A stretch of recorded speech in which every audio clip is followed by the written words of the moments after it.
பார்க்க போகிறோம் தெரியுமா? பார்க்க போகிறதில்ல, நாம் கேட்க போகிறோம்.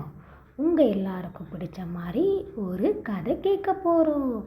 உங்களுக்காக ஒரு நல்ல கதை இந்த ஆண்டி கொண்டு வந்திருக்கேன். வாங்க கதைக்குள்ளே போகலாமா? ஒரு ஊரில் உங்கள் அப்பா மாதிரி ஒரு அப்பா இருந்தாராம். உங்கள் அம்மா மாதிரி ஒரு அம்மா இருந்தாங்களாம். உங்களை போலவே ஒரு குட்டி பாப்பா ஒரு குட்டி தம்பி இருந்தாங்களாம். உங்கள் அப்பா உங்கள் அம்மா மாதிரியே அந்த அப்பா ரொம்ப நல்லவராம். அந்த அப்பா என்ன வேலை செய்கிறாரு தெரியுமா?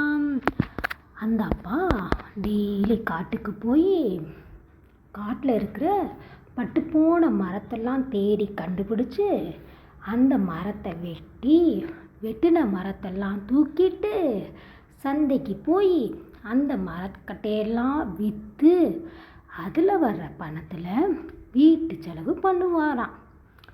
இதே மாதிரி டெய்லி செய்வாராம். ஏன் பட்டுப்போன மரத்தை மட்டுமே அவர் வெட்டுறாரு தெரியுமா? ஏன்னா நல்ல மரத்தை அவர் வெட்ட மாட்டார். ஏன் நல்ல மரத்தை வெட்டக்கூடாது? நமக்கு தேவை மரக்கட்டை தானே, எதை வெட்டுனா என்ன அப்படின்னு நம்ம பண்ண வேண்டியதானே. ஆனால் அந்த அப்பா ரொம்ப நல்லவரா. நல்ல மரம் இருந்தால் தான் நம்மளால் வாழ முடியும், நம்ம தண்ணி குடிக்க முடியும், மழை பெய்யும். பட்டுப்போன மரம் மட்டும்தான் நாம் மற்ற எல்லாத்துக்கும் உபயோகிக்க முடியும். அதனால நல்ல மரத்தை விட்டுட்டு பட்டுப்போன மரத்தை மட்டும்தான் வெட்டுவாராம். இப்படியே டெய்லி பண்ணாராம். ஒரு நாள் என்னாச்சு தெரியுமா? ஒரு நாள் வழக்கம் போல் அவர் காலையில் கிளம்பி மரம் வெட்டுறதுக்காக கிளம்புனாராம்.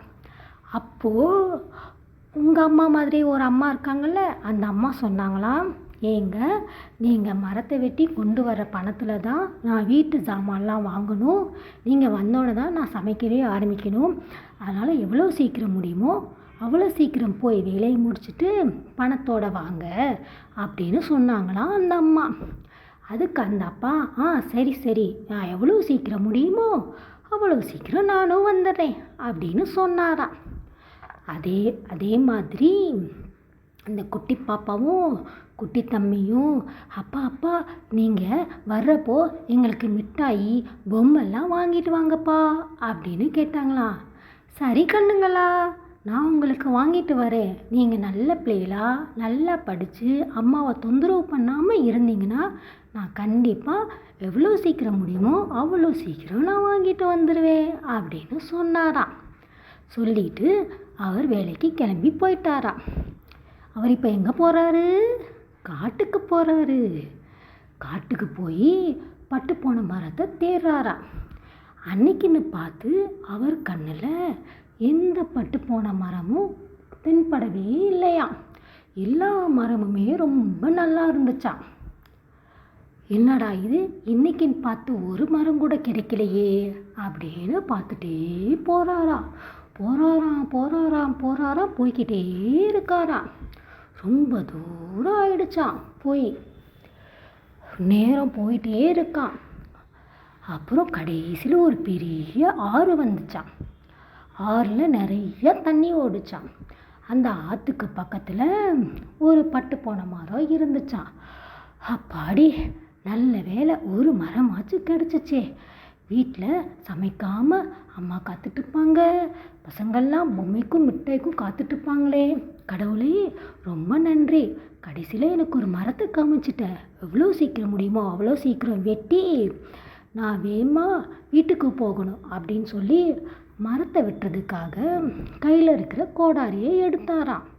அவர் டெய்லி அந்த கோடாரியை பயன்படுத்துவாராம்.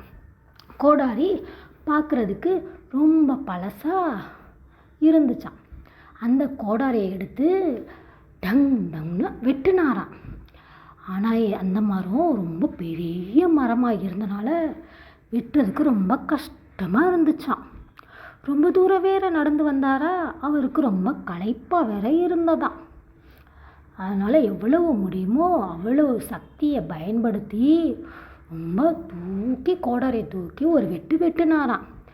வெட்டினப்ப என்ன ஆயிடுச்சான், கோடாரி கை தவறி அந்த ஆற்றுல விழுந்துருச்சான். அச்சச்சோ, நான் இப்போ என்ன பண்ணுறது? கோடாரி இருந்தால் தானே மரத்தை வெட்ட முடியும். மரத்தில் வெட்டினாதானே மரக்கட்டை எனக்கு கிடைக்கும். மரக்கட்டை கிடைச்சாதானே நான் சந்தைக்கு போக முடியும். சந்தைக்கு போய் விற்றா தானே எனக்கு பணம் கிடைக்கும். பணம் கிடைச்சாதானே வீட்டு ஜாமான்லாம் வாங்க முடியும். பணம் கிடைச்சாதானே நான் பொம்மை மிட்டாயெல்லாம் பசங்களுக்கு வாங்கி கொண்டு போக முடியும். நான் என்ன பண்ணுறது கடவுளே அப்படின்னு சோகமாக உட்காந்துட்டாராம். உட்காந்து அழுதுகிட்டே இருந்தாராம். நான் இப்போ என்ன பண்ணுறது? நான் எப்படி போய் பதில் சொல்லுவேன்னு சோகமாக இருந்தாராம்.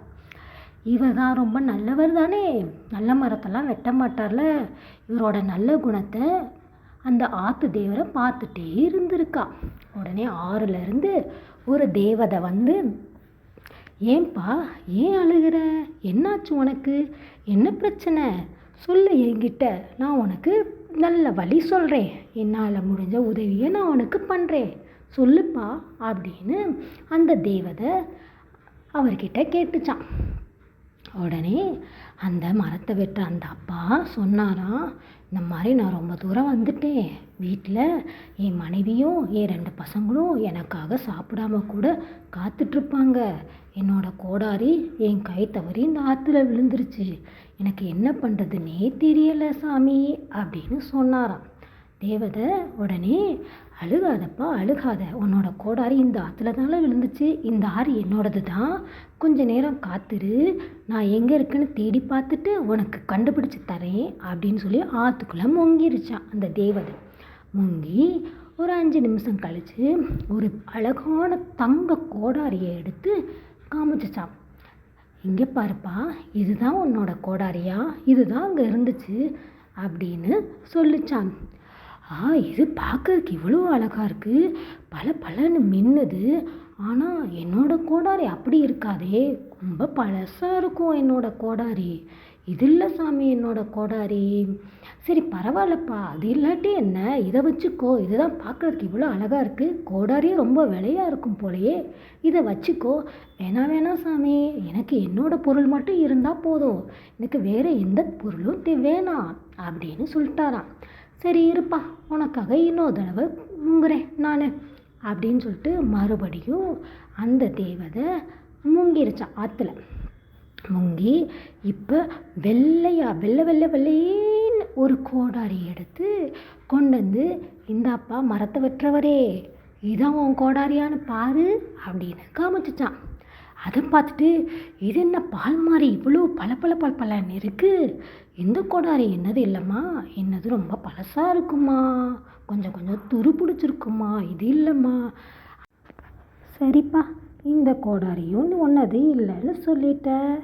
சரி வெயிட் பண்ணு, நான் மறுபடியும் முங்கி இருக்கான்னு பார்த்து எடுத்து தரேன் அப்படின்னு சொல்லி அந்த தேவதை ஆற்றுல முங்குச்சான். முங்கி அவரோட உண்மையான கோடாரியை எடுத்து கொடுத்து, விறகு வெட்டுறவரே, இந்த கோடாரியான பாரு அப்படின்னு காமிச்சிச்சான். ஆமாம் சாமி, இந்த கோடாரி தான், இதுதான் என்னோட கோடாரி. ரொம்ப நன்றி சாமி, கொஞ்சம் சீக்கிரமாக கொடுங்க சாமி, நான் வேகமாக போகணும் வீட்டுக்கு அப்படின்னு சொன்னாராம். சரி இந்த வாங்கிக்கோ அப்படின்னு கையில் கோடாரியை கொடுத்துட்டு, இருப்பா இரு, என்ன சாமி என்ன அப்படின்னு கேட்டாராம். கேட்டதுக்கு, நீ ரொம்ப நல்லவனாக இருக்க, அதனால் உன்னோட நல்ல குணத்தை பாராட்டி இந்த தங்க கோடாரியையும் இந்த வெள்ளி கோடாரியையும் உனக்கு நான் பரிசாக தரேன், இந்த வச்சுக்கோ. இந்த பார்க்கும்போதெல்லாம் நீ எப்பயுமே நல்லவனாக இருப்ப, சரியா? உன்னோட குழந்தைகளும் உன்னோட மனைவியும் ரொம்ப நல்லா வாழ்வாங்கன்னு சொல்லி ஆசீர்வாதம் பண்ணிவிட்டு அந்த தேவதை மறைஞ்சிருச்சான். குழந்தைகளா, இந்த கதையிலேருந்து என்ன தெரியுது? நம்ம எப்பயுமே எந்த சூழ்நிலையிலும் நம்மளோட நல்ல குணத்தை மாற்றாமல் இருந்தோன்னா அதற்கான பரிசு நமக்கு இறைவனே பார்த்து கொடுப்பார், அப்படித்தானே? அதனால நீங்களும் எப்பொழுதும் உங்கள் வாழ்க்கையில் ரொம்ப நல்ல குணத்தோட நல்ல பிள்ளைகளாக இருக்கணும், சரியா? நன்றி.